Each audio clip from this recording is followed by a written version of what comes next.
dentro del programa de Jornadas Técnicas de Despofare 2024.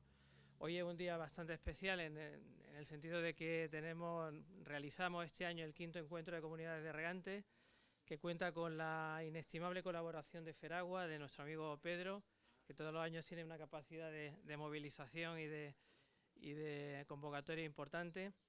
En este momento esta sesión, como las anteriores, se retransmitirá on streaming para todos aquellos que siguen el evento online. Se grabará y se subirá al repositorio de jornadas técnicas de las distintas ediciones de Despofare. Bienvenidos, y doy la palabra a Pedro Paria, secretario general de Feragua. Bueno, buenos días. Muchas gracias en primer lugar a los promotores de Despofare, que nos permiten por 5º año hacer este encuentro de comunidades regantes con nuestra colaboración. Y me toca presentar la primera ponencia, las presas de regulación y las balsas de riego, una visión histórica de su papel ante sequías e inundaciones, impartida por don Juan Saura, bueno, persona bien conocida por casi todos, es director de la Confederación Hidrográfica del Guadalquivir. Una breve reseña de Juan. Juan es murciano de la Unión, doctor en Ingeniería de Caminos, Canales y Puertos, licenciado en Matemáticas, y ha sido profesor de la Universidad de Sevilla en el Departamento de Estructura, Edificación e Ingeniería del Terreno, y bueno, durante 48 años trabajó en la Confederación Hidrográfica del Guadalquivir, desde 1969 hasta el 2017, ejerciendo, bueno, casi todos los puestos que se pueden pasar como ingeniero por la Confederación: ingeniero de zona, jefe de planificación, jefe de explotación, comisario de agua y director técnico. Es miembro electo del Comité Nacional de Grandes Presas, SPANCOL, desde 1996. Por ello lleva trabajando mucho tiempo con los colegas de Ingeniería de Caminos en el tema de seguridad de presas y balsas. Y está dentro del Comité de Expertos de Sequía también, creado en 2022 por la Junta de Andalucía. Ha tenido multitud de publicaciones, conocimientos, ingeniero del año por el Colegio de Ingenieros de Caminos del año 96. Y infinidad de condecoraciones. Bueno, por todo conocéis a Juan, y voy a agradecer en nombre de Feragua que atienda esta petición nuestra de estar aquí, y te cedo la palabra. Vamos con casi 10 minutos ya de retraso, así que te pido lo posible colaboración. Muchas gracias, Juan. Bueno, buenos días a todos. En primer lugar, agradezco a la organización el que me den la oportunidad de, sobre todo, ver a grandes amigos de tantos años de trabajo juntos. Y bien, voy a dar unas ideas en base a lo que ha dicho Pedro del papel de los embalses, fundamental para la gestión del agua. Me voy a centrar sobre todo en la cuenca del Guadalquivir, aunque esto es extrapolable a cualquier cuenca. Yo tengo que ir pasando aquí, vamos a ver. Bueno, la pluviometría de nuestra cuenca ya se sabe que es una pluviometría que tiene grandes irregularidades, periodos húmedos, periodos secos. No hace falta hablar de cambio climático porque esto ya es característico, innato. Yo he vivido en esos 50 años sequías e inundaciones, y además esta sequía de ahora acabará con una inundación. Soy capaz de afirmarlo, probablemente el año que viene. No, eso ya no soy adivino, pero pronto acabará con una inundación. Y bueno, lo que hay que hacer efectivamente es tener infraestructuras para que en los años donde llueve esas infraestructuras almacenen el agua y luego usarla bien y de forma eficiente en los años en los que no llueve, que la sequía. Claro, decir que para qué hacer más embalses si estarían secos, estarían vacíos, que lo han dicho personas y algunas de alto nivel, pues sinceramente demuestra que no conoce cuál es el papel de los embalses. Los embalses son para coger agua cuando llueve no llueve efectivamente, pero decir que si se hicieran más embalses estarían vacíos, pues es un poco una frivolidad, ¿no? Bueno, aquí he puesto para que veamos lo que estamos diciendo, con la sequía. Esta es la sequía de los años 90, que la han calificado como metasequía, que fijaros que a continuación vinieron 3 años con precipitaciones de más de 900 litros que llenaron todos los embalses. Transcurre tal y aparece la siguiente sequía importante, que es esta, que es la del año 2004, o sea, a ver, es que en 2004, 2005, etcétera. También, fijaros, 3 años con precipitaciones de 1000 litros. Es decir, que esto, el cambio climático no es de ayer. O sea, evidentemente evidentemente el cambio climático va a acelerar o va a intensificar esos episodios extremos, sequía e inundaciones, pero que esto es lo que estamos acostumbrados y ahí el papel de los embalses es fundamental, ¿no? Esto mismo es para meterme ya en los años, estos son años de hace ya 40 años, ¿verdad? Este es el último año de la metasequía, año 95 dramático, por supuesto no se regó. En esa sequía hubo 3 años que prácticamente no se regó.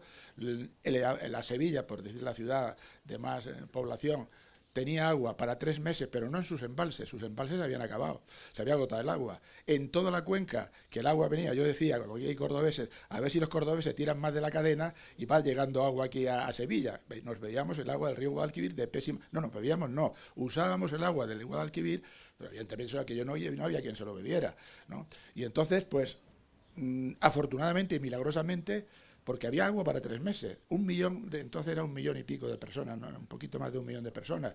No cabe como, desgraciadamente, cuando en un pueblo tal, pues haya una cisterna. Es imposible, hubiera sido una catástrofe sanitaria. Afortunadamente vino Dios a vernos y en noviembre se puso a llover y ocurrió esto que veis aquí. 3 años seguidos y inundaciones en toda la cuenca.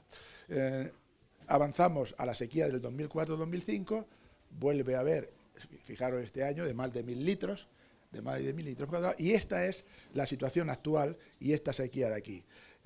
No está este fue el año pasado, que la lluvia fue de 300 litros, pero curiosamente esa sequía, si la comparamos con las anteriores, concretamente la del 90, que es la referencia, digamos que ha llovido más. Es decir, en ese sentido ha sido menos sequía pluviométrica, pero sin embargo el rendimiento, la escorrentía de esa lluvia ha sido menor. Es decir, la aportación a los embalses en la sequía que estamos viviendo es inferior a la que hubo en los años 90, a pesar de que ha llovido un poquito más. Es decir, ha cambiado la relación lluvia, escorrentía y por lo tanto agua que entra en los embalses, que al final lo que nos interesa, ha cambiado negativamente. Y ahí sí que interviene la evapotranspiración, que es mayor. El cambio climático, de alguna manera, el aumento de temperatura hace que la lluvia tenga menos rendimiento porque el suelo está más seco, y un tema muy importante que es la sobreexplotación generalizada de los acuíferos subterráneos. Es decir, desde los años 90, en que se extraían, me parece que eran 200 o 300 hectómetros cúbicos de aguas subterráneas,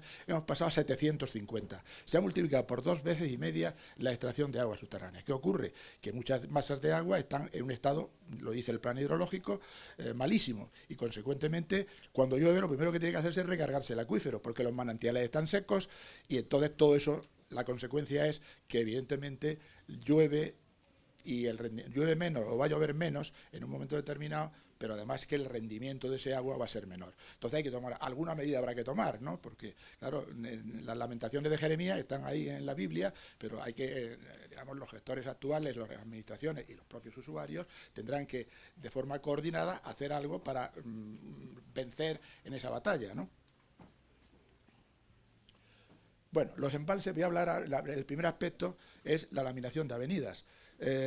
Los embalses, aquí tenéis, en estos 50 años, las avenidas, la que hubo en el año 96, aquí en Sevilla hubo 4.000, no sé si se ve bien, 4.000 metros cúbicos por segundo. Fue de la avenida de un periodo de 50 años la más importante en el Guadalquivir, en Sevilla, pero por ejemplo en Córdoba han sido más importantes las avenidas del año, esta de ahí, que es la del 2010, y también la de 2013, esa fue menos, fueron 1.400. Pero en Sevilla, en la avenida del año 96, 97 y tal, esa llegó a 4.000 y a la cota 7, para que nos hagamos una idea, la Alameda de Hércules está a la cota 4, es decir, 3 metros sobre el nivel más bajo de la ciudad. Afortunadamente hay unos malecones de defensa, pero las avenidas, digamos, están ahí y van a seguir estando. Y los embalses juegan un papel muy importante, porque en el siguiente gráfico que voy a poner, aquí tenemos un estudio que hicimos y que se presentó al Congreso de Grandes Presas de Florencia en 1997. Esta curva verde son los caudales que de verdad, por efecto de los embalses, se producen en el río Guadalquivir. De manera que aquí, por ejemplo, ya en la desembocadura tenemos 4.500 metros cúbicos por segundo en cada 50 años. Estoy hablando de una avenida que todos vamos a conocer, porque 50 años, afortunadamente todo el mundo vive más de 50 años. Si hablamos de 100 años ya a lo mejor no me ha tocado, y no digamos la de 500, pero la de 50 años todos la hemos vivido. Y concretamente, pues esto sería la avenida de 50 años, lo que pasa con los embalses, donde en Sevilla pues la cosa se queda en 4.000 metros cúbicos, y en Córdoba, que está por aquí, Córdoba, pues estamos en que son unos 2.000 metros cúbicos por segundo, que como veis ha ocurrido en Córdoba los 2.000 metros cúbicos, ha ocurrido en Sevilla los 4.500 metros cúbicos. Eso es, pero ¿qué significa la curva roja? Es lo que ocurriría si no hubiera embalses. Eso es el régimen natural del río. Entonces, fijaros que en Córdoba, en vez de haber 2.000, estamos en Córdoba, por aquí, en vez de haber 2.000, pasaríamos al doble, a 4.000 o más. Es decir, y en Sevilla se aumentaría también, en vez de ser 4.500, más de 7.000. Es decir, está claro que el papel de los embalses protector es evidente, y que si no hubiera embalses los daños serían mucho mayores. Fijaros, si eso a nivel de Guadalquivir. Si nos vamos a diferentes embalses, por ejemplo, ya hablar de Melonares, por un embalse que le tengo un especial cariño, pues le entraron 1.000 metros cúbicos y solamente soltó 200.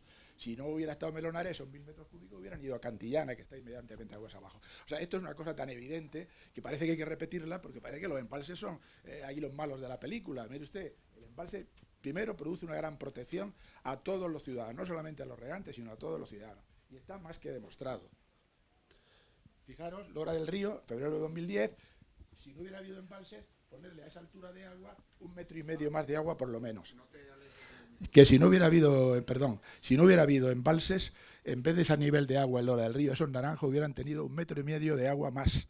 El daño hubiera sido, evidentemente, mucho mayor, y aquí hay especialistas mucho más preparados que yo para valorarlo. O, por ejemplo, a nivel urbano, esto es Lora del Río, lo que pasó. Si le metéis a eso 1,5 metros más de altura, pues nos podemos imaginar que hubiera habido que evacuar casas de la ciudad. O sea que esto es evidente, no voy a detener mucho más porque tampoco tengo mucho tiempo. Y me quiero centrar más en el otro aspecto de los embalses, que es su labor desde el punto de vista económico, que permite, evidentemente, una riqueza donde Andalucía es clave, esa riqueza, y supone una parte muy importante de su Producto Interior Bruto. Bueno, gracias a los embalses, pues evidentemente podemos satisfacer una serie de demandas de abastecimiento, de regadío. Eso también es evidente, porque claro, parece que los embalses son, vuelvo a decir, los malos de la película. Aquí nuestro querido amigo y presidente, perdonad que voy a cortar el teléfono. A ver, ¿esto cómo se corta? Apaga así. Ahí. Fuera. Bueno, disculpad. Estaba diciendo que los embalses son los que permiten que haya 900.000 hectáreas aproximadamente de regadío en la cuenca del Guadalquivir. Sin ellos, toda la riqueza generada pues, no existiría. Otra vez estamos así. Sin esos embalses no existiría esa riqueza.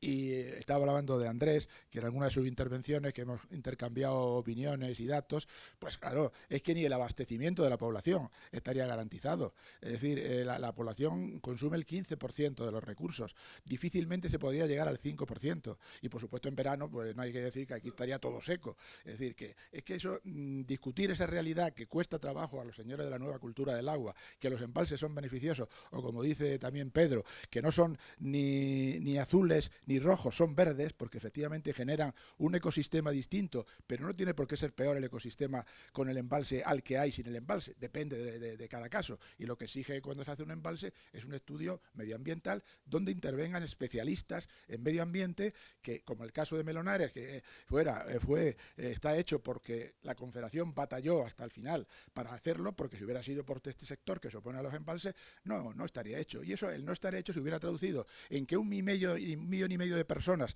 en esta sequía se hubiera quedado sin agua hace un año. 1,5 millones de personas sin agua hace un año.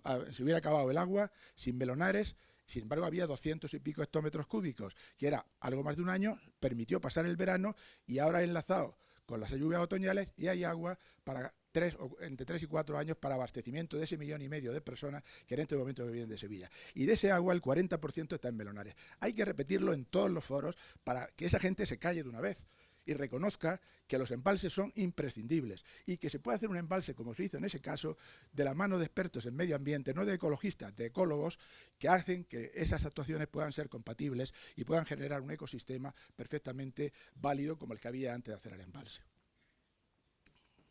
A ver.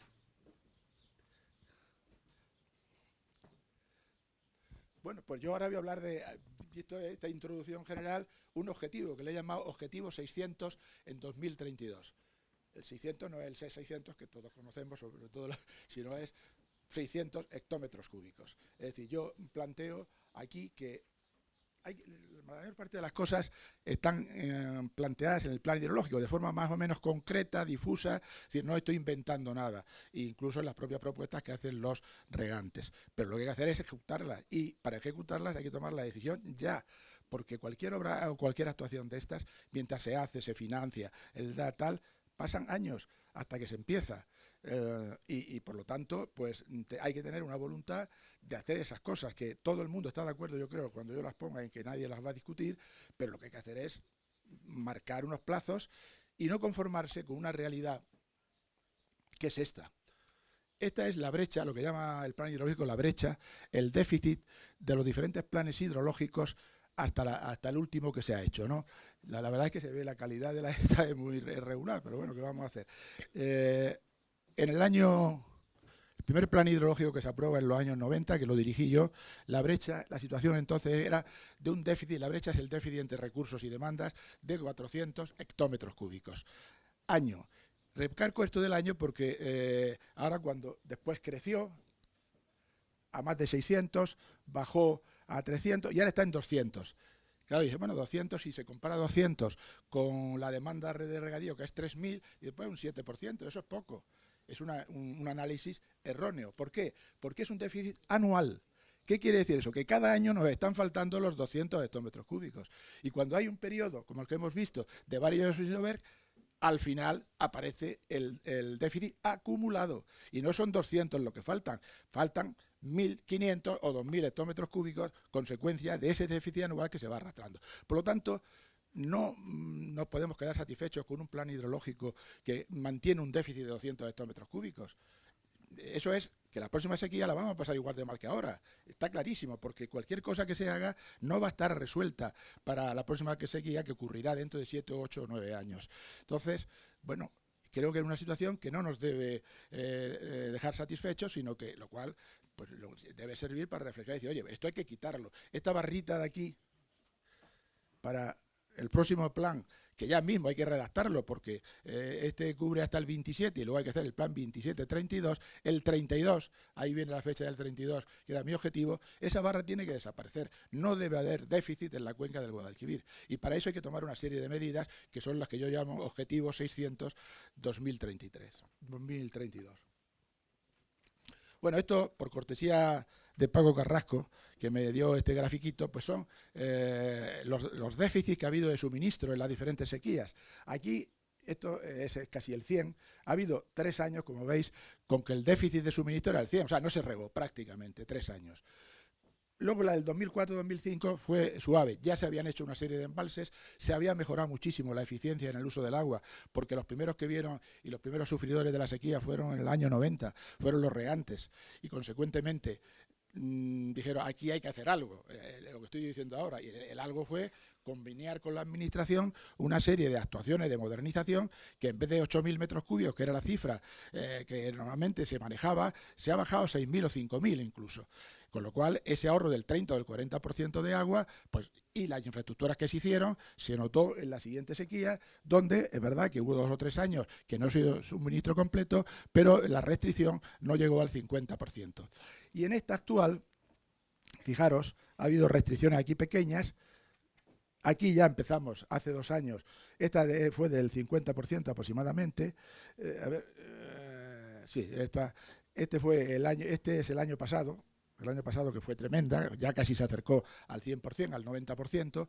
La de este año, afortunadamente, ha venido Dios a vernos y yo creo que estará en la media, o sea, bajará. De manera que si comparamos con esto, evidentemente los impactos son menores, a pesar de que se ha aumentado el número de hectáreas, se ha duplicado, lo cual indica, bueno, que se está gestionando mejor el agua y que se han hecho infraestructuras que permiten una mayor garantía. Pero vuelvo a decir, no podemos estar satisfechos de eso, por las razones que ya he comentado. Bueno, esto es un grafiquito que marca la evolución de lo que ha ocurrido en la cuenca en cuanto a volumen de embalse. Estamos en 8.000 actualmente, y superficie de regadío. Superficie de regadío, que estamos en 900.000 hectáreas de regadío.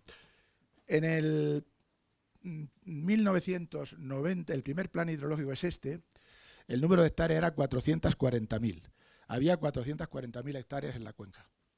Y el volumen de embalse era 5.000 y pico hectómetros cúbicos. Lo que pasa es que ese volumen de embalse en la sequía de los 90 no intervino, porque no intervino en plan positivo, porque se acababan de construir y por lo tanto pues los embalses que se terminaron en aquel momento, como fueron 10 o 12, que el gobierno de Felipe González impulsó incluso por vía de emergencia, pero la sequía de los 90 los pilló vacíos. Por eso la sequía de los 90 fue muy dura, a pesar de que ya había 5.500 hectómetros cúbicos de volumen embalsado, pero ya digo, realmente no fueron operativos por las razones que estoy diciendo. A partir de este momento se han añadido casi 3.000 o 2.500 hectómetros cúbicos más de volumen de embalse. Al tiempo que, como veis, las hectáreas han pasado de 440.000 a las 900.000. Se han duplicado, con un uso más eficiente, porque si se hubiera mantenido en la misma eficiencia en el uso del agua, pues ha sido imposible. Porque si ya en los 90 tuvimos un problema, pues fijaros ahora si hubiéramos seguido gastando 8.000 metros cúbicos por hectárea, si no se hubieran hecho los embalses, etcétera. Bueno, eso es un grafiquito que refleja esa situación. Bueno, y ahora vamos ya al tema de bueno, ¿y qué hacer ante esta situación? Una cuenca deficitaria, 900.000 hectáreas de regadío. Bueno, pues, aquí se repite lo que antes he dicho, la sequía del 92-95, el impacto que tuvo tremendo, supuso un antes y un después en la gestión del agua y puso de manifiesto la necesidad de una mayor eficiencia en el uso del agua.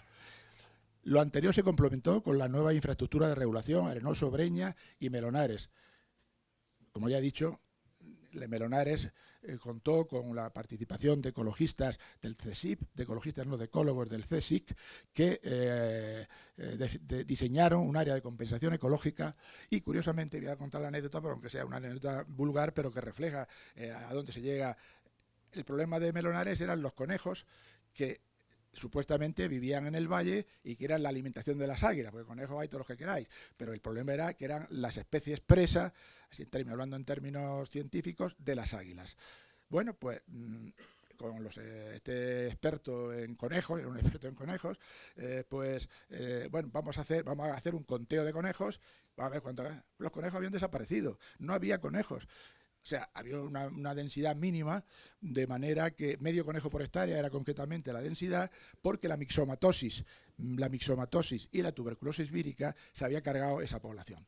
Bueno, pues entonces este señor introdujo una población en un área de compensación, las mismas 1.500 hectáreas que se inundaron, se expropiaron, pegadas al parque natural, y se revegetaron con vegetación autóctona y se repoblaron de conejos inmunes a esas enfermedades. No me preguntéis cómo, porque no soy experto, pero esos conejos, tal.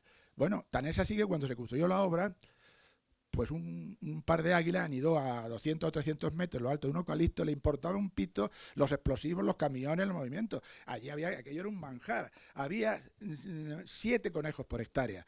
Se llegó 7 conejos por hectárea, que era multiplicar por 20 la población que había de conejos. Es decir, es un ejemplo claro cómo con la intervención en una obra de esta naturaleza, de expertos en medio ambiente, expertos en ecología, expertos en tal, se puede hacer una cosa y mejorar una situación que era falsa, que allí los conejos estuvieran allí donde estaba haciendo el embalse. Los conejos, las águilas comerían en otro sitio porque estaban allí las águilas, pero luego los conejos de Melonares no existían o existían en una cantidad muy pequeña, ¿no? Entonces, bueno, pues por eso me refiero aquí, participación en las obras de equipos multidisciplinares en la redacción y ejecución del proyecto.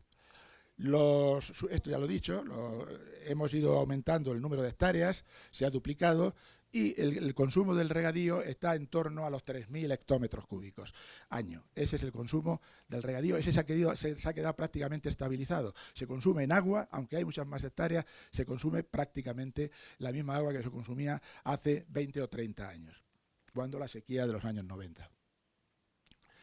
Yo me permito decir que yo creo que se ha llegado al límite máximo tolerable en el Guadalquivir de hectáreas. No se deben poner más hectáreas de riego porque no hay agua, ni la va a haber, porque además el cambio climático, que es verdad que yo creo, comparto que existe un cambio climático, a que esta situación irregular empeore, pues quiere decirse que si ya estamos mal con lo que tenemos, pues vamos a procurar no engordar la demanda en la medida de lo posible. Entiendo que puede haber algún caso singular, que es el que se ha recogido en el plan hidrológico, pero aquí se acabó, hay que cerrar la tienda. Ese es mi punto de vista. Y garantizar lo que hay. Por supuesto es necesario limitar la brecha, ya lo he comentado antes, me he adelantado. La brecha hay que eliminarla, hay que quitarla. El balance de los planes hidrológicos hay que conseguir que el próximo ciclo sea 0. Año 2032. Luego el tema de la reutilización, la modernización. Hay que continuar con la modernización de las zonas regables. El arroz, que afortunadamente se está acometiendo en este momento a nivel de proyecto, pues es fundamental, porque primero por los propios arroceros, porque la salinidad del estuario donde toman el agua ha ido aumentando por una serie de razones que no voy a exponer aquí. Yo creo que sé las que son, pero no me voy a convertir aquí en el Cid campeador del agua, porque el puerto tiene algo que ver en esto, el puerto de Sevilla. El caso es que ahora no hay que, para mantener la salinidad en el estuario a unos niveles aceptables, hace falta el Amazonas, voy a decirlo así en términos, hace falta más de 100 hectómetros cúbicos. Eso es imposible en una cuenca que tiene estos déficits. Entonces, hay que llevarle el agua directamente. Eso es lo que se está haciendo a los regantes de margen izquierda y margen derecha del arroz, llevarles el agua, la que les corresponda, si es la mitad, la tercera parte, para que ellos puedan tal, porque si se les suelta el estuario, el agua se hace inserrible, se saliniza. Eso afortunadamente es una actuación que ya se está realizando, ¿no? Y luego hay que construir las infraestructuras que están pendientes en la cuenca del Guadalquivir. Luego la reutilización. La palabra reutilización suena en los ambientes ecologistas como la solución de todos los problemas. Reutilizar el agua. En las zonas costeras estoy totalmente de acuerdo. En las zonas costeras el agua de la ciudad, de las grandes ciudades que se va al mar, se debe reutilizar. Pero el Guadalquivir, amigo, es otra cosa. El Guadalquivir es una cuenca en espina de pez. ¿Qué quiere decir eso? Que lo he dicho antes con la broma de Córdoba, es decir, el agua que suelta el señor de Jaén o de Córdoba va a parar a Sevilla. Luego, durante la época de riego, en el Guadalquivir se produce la reutilización de forma automática. Cabría pensar, bueno, ¿y qué hacemos en los 6 meses que no hay riego? Ahí es donde la reutilización es factible. ¿Pero cómo? Como en ese momento no hay demanda de regadío, almacenándola en elementos laterales, balsas, hay algunas, o embalses, que también hay algunas. Ese objetivo de la reutilización, que creo que es fundamental, el Guadalquivir hay que enfocarlo de esa manera. No es reutilización de que el agua residual de Écija, por decir un pueblo que está ahí, se reutilice en Écija, no, porque se está quitando del recurso natural que se utiliza en verano aguas abajo, sino ese agua en invierno que se almacene. ¿Y cómo se almacena? No ese agua mezclada con otra agua que caerá de la lluvia, etcétera, etcétera, ¿no? Pues, como ya he dicho, a través de estaciones de bombeo que impulsen el agua y la almacenen para cuando llegue el verano poder usarla. Las aguas subterráneas, lo he dicho también, yo creo que requieren una gestión distinta. Es decir, ya he dicho que la explotación de las aguas subterráneas ha pasado... ¿Soy yo otra vez? No. La explotación de las aguas subterráneas se ha multiplicado por 2,5 veces. Eso está generando problemas en los propios usuarios del acuífero, evidentemente, y no me refiero a los acuíferos que creo que tienen otro tratamiento, de las zonas regables que están en el aluvial, y que son tierras de regadío y que llevan algunas de ellas más de 100 años ya puestas allí, sino me estoy refiriendo a las nuevas transformaciones que se han hecho fundamentalmente de olivar. No tengo nada que...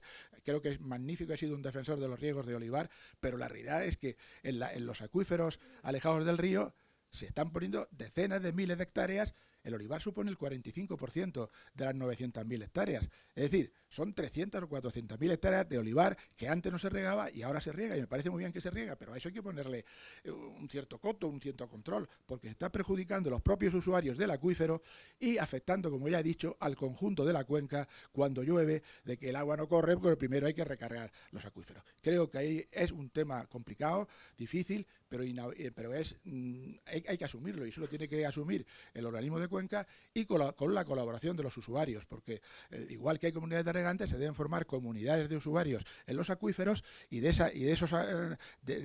ese binomio confederación, comunidades de usuarios, hacer una explotación racional de los acuíferos, sacando el agua que estrictamente se pueda sacar, que eso es perfectamente valorable, y que esos acuíferos que ahora mismo aparecen en el plan hidrológico como en mal estado cuantitativo pasen a estar en buen estado. Eso, por supuesto, requiere medidas importantes de gestión en el uso de las aguas subterráneas.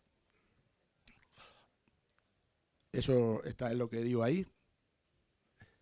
Y ahora voy al tema que he apuntado ahora mismo, que son las balsas laterales y los bombeos. Hemos dicho que la reutilización en esta cuenca tiene que ser a base de almacenar el agua en invierno en balsas o en embalses. No cabe la reutilización directa, como ya he dicho, porque sería engañarnos a nosotros mismos. Decir que yo voy a regar con el agua de mi pueblo, está muy bien, yo lo puedo entender, pero eso es quitar recursos a una cuenca que ya está sobreexplotada, y por lo tanto hay que buscar otros procedimientos. 1.500 hectómetros cúbicos es la cantidad de agua que se suelta de media al mar. Bueno, pues yo lo que digo es que el 20% de ese agua debemos aprovecharla. 300 hectómetros cúbicos. Ya para los 600, ya tengo los 300 aquí apuntados. ¿Cómo? Pues bueno, existen balsas en las zonas regables que deben explotarse y gestionarse y autorizarse por parte del organismo su uso para cuando haya agua en el río, como es este caso, y además lo han hecho, cosa que demuestra su utilidad y su eficacia. También los embalses laterales, por las razones que sean, que desconozco, aquí está la directora, la Breña se concibió para bombear mucha más agua de la que está bombeando. No sé, habrá algunos problemas técnicos o lo que sea. Yo hablo de optimizar, hablo por ahí, debe optimizarse su aprovechamiento para llegar a un objetivo en los embalses de 200 hectómetros cúbicos al año. Las instalaciones de bombeo son capaces de meter en Arenoso, en San Rafael de Navallana y Breña esa cantidad. Por las razones que sean, pues no se ha podido hacer. Pues lo que yo solicito es que se estudien las razones técnicas y se pongan para que 200 hectómetros cúbicos vayan a esos embalses de media todos los años. Y en las balsas laterales un objetivo de 100 hectómetros cúbicos. 100 hectómetros cúbicos con ese horizonte, ya se completó que todo esto 2032. Está la balsa del Cadimo, están las balsas ya construidas, pero yo recuerdo una comunidad de aquí, de las balsas, lo venía hablando con el presidente Feragua, que ha tenido la amabilidad de traerme en su coche, pues eran como diciendo, esto es las balsas, esto es un invento chino, ¿esto para qué? Hace 20 o 30 años. Había un pionero que era Isidoro Milla, un regante muy conocido, sobre todo en Sevilla, que ese era un enamorado de las balsas. Una balsa que está en el aeropuerto de Sevilla, y cuando uno va hasta, parece que el mar Mediterráneo es suya, pero no calaba. Y de hecho yo, con una comunidad de regantes importante de la provincia de Córdoba, y con su presidente, que también estaba a favor de la balsa, y cuando teníamos dinero FEDER, el 80% para financiarla, llegamos al acuerdo de hacer una balsa que era de 4 o 5 hectómetros cúbicos. Importante. Se lo planteó a su asamblea y la asamblea dijo que era NAI. Eso pues parece mentira, pero ha pasado. Ha pasado el negarse, pensando que el agua era infinita, que no iban a venir tiempos difíciles y que una balsa permite aprovechar agua cuando no se usa, el agua invernar, y almacenarla. Ahora creo que están por la labor. Aquí creo que en Fuente Palmera también, ellos no fueron, no es Fuente Palmera la comunidad a la que me refiero. También están viendo la utilidad que tiene una balsa cuando estén viendo el río Guadalquivir pasar con 500 metros cúbicos por segundo camino del mar, cuando podía estar bombeando 10 metros cúbicos y meterlos en una balsa. Es decir, que eso es fundamental. Esos 300 hectómetros cúbicos tienen que venir, y esa es la reutilización del Guadalquivir. Esa es la reutilización, digamos, posibilista y realista. Todo lo demás, lo que queréis utilizar el agua de mi pueblo para tal, eso no lleva a ningún sitio, porque es disminuir los recursos y aumentar los regadíos, que es precisamente lo que no se debe hacer. Un momento que me he pasado de... ¿Cómo lo di para atrás? Aquí, ¿no? Esto es. Los bombeos laterales, las balsas, las nuevas infraestructuras de regulación, no aparece ahí una que es importante, que es el Agrio, el embalse del Agrio, con el que está ya trabajando, porque el embalse del Agrio va a mejorar mucho la situación de Doñana, y, por supuesto, las dos presas que están en el plan hidrológico, que son San Calisto y la Cerrada de la Puerta. Creo que no se debe renunciar a esas infraestructuras, que los procedimientos, sobre todo en las presas, ya lo hemos apuntado, tiene que ser un enfoque medioambiental desde el primer momento, con profesionales en la materia, para poder defender ante la oposición. Va a ser toda. Cualquier se hable de embalse, va a salir una cantidad de gente oponiéndose al embalse por las razones que sean. Hay que estar preparados para ello, pero hay que luchar para... Eso hicimos con Melonares. No fue fácil, ya digo lo de Melonares. Las modernizaciones pendientes, también lo he comentado, 100 hectómetros cúbicos. Entre el arroz, el rumblar y alguna más que puede por ahí suelta, queda pendiente, se pueden ahorrar 100 hectómetros cúbicos. Ya tenemos 300 del bombeo lateral, 100 de las nuevas obras de regulación, 400, y 100 más 500. ¿Dónde están los otros 100? Bueno, pues ahora hago los otros 100. Aquí están los otros 100. Vamos a ver. El tema de la desalobradora en el estuario, yo no tengo las ideas muy claras porque me falta información. Por supuesto, esto no es la costa. En la costa está claro que la desalación es una solución clara. En los regadíos de Málaga, Granada, Almería, la desalación con energía solar es una herramienta necesaria e imprescindible. Pero aquí, primero, el impacto ambiental, ¿dónde se echan las salmueras? Primera pregunta, ¿al estuario? Porque ¿de dónde se van a echar las salmueras? Luego, tiene que ser una cosa limitada. Segundo, ¿es una reutilización para abastecimiento de Boca de Sevilla? ¿O pensamos en una reutilización también para regadíos? Oye, porque si se hace una desaladora y sale a 40 céntimos, oye, las cesiones de derechos últimas del año pasado ha sido ese orden de magnitud. Pues también. Pero siempre... Ya digo, es un tema que hay que estudiar y yo lo asocio también a la reutilización, porque Sevilla suelta al estuario 2 o 3 metros cúbicos segundo todos los días. Entonces, a lo mejor lo que hay que tener es una instalación de desalación y de reutilización. Ahí sí, de reutilización del agua, y el grado de depuración puede ser un primer grado si es solamente para regar y un grado si es para beber, porque alguien dirá, bueno, ¿vamos a beber el agua residual? Pues sí, claro que en California ha ocurrido con la sequía. En Singapur hay 400 hectómetros cúbicos que se usan de agua reciclada para beber. En Israel, es decir, aquí de momento nos repugna, pero hoy día la depuración permite que un agua de esta que tiramos aquí de la cadena aparezca más pura que el agua de la Sierra Norte de Sevilla. Por lo tanto, es un tema que hay que estudiarlo. Entiendo que no es poner un huevo a freír, pero ahí lo apunto, que yo creo que esa idea hay que trabajarla, y una desaladora que también reutilice las aguas residuales de Sevilla puede ser interesante, no solamente para el abastecimiento, sino también para los regadíos que puedan estar cerca de la zona a través del canal del Bajo Guadalquivir o el Viar, es decir, que están por allí cerca. Y finalmente... Pues bueno, estos son los 600 tomas. Ah, bueno, sí, una cosa importante. ¿De dónde salen los 100? Pues de la desalobradora y de una cosa que es el huevo de Colón. Vamos a ver. El embalse de Alqueva pilla muy lejos de aquí, pero Doñana sí es de nuestra cuenca. Y Doñana tiene un problema grave, pero no solamente actual, sino que el propio plan hidrológico dice que la recarga de sus acuíferos va a disminuir en 40 hectómetros cúbicos.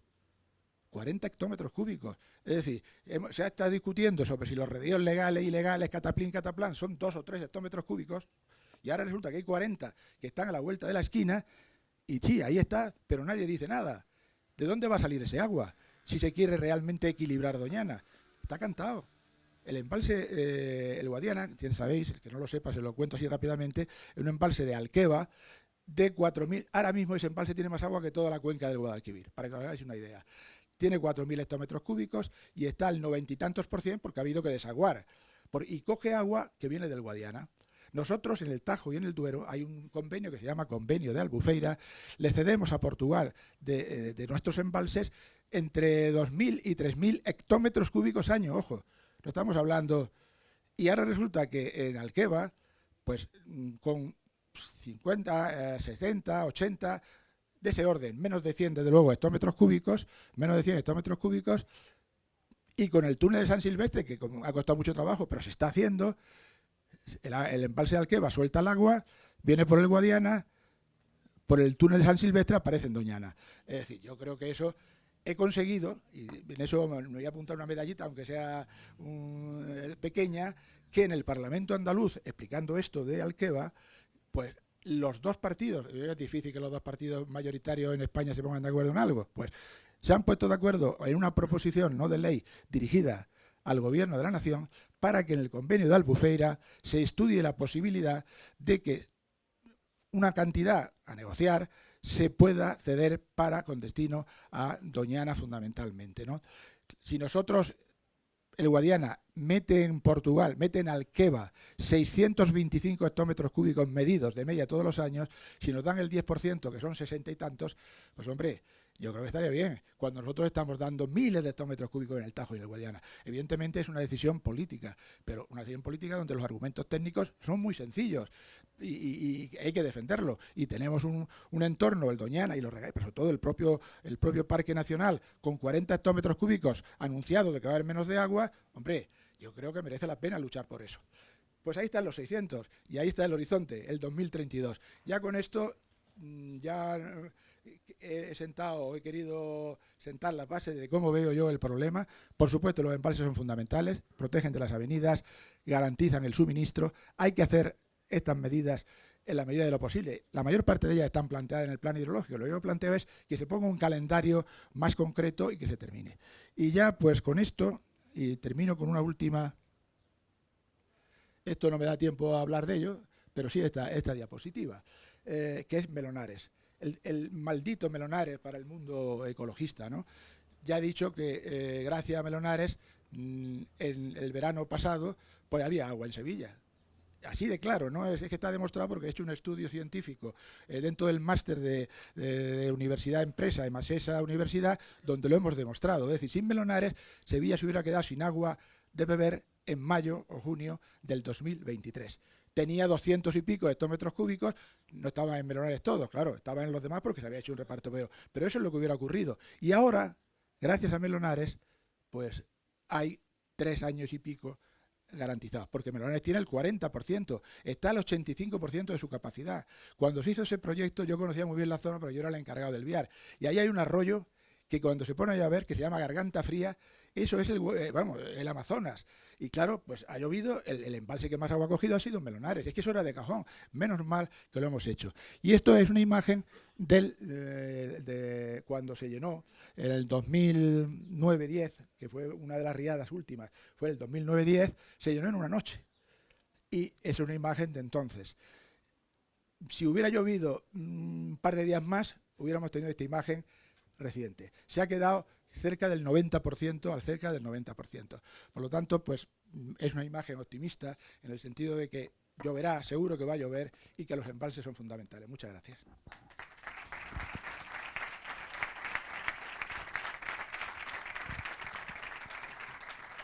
Creo que he cumplido más.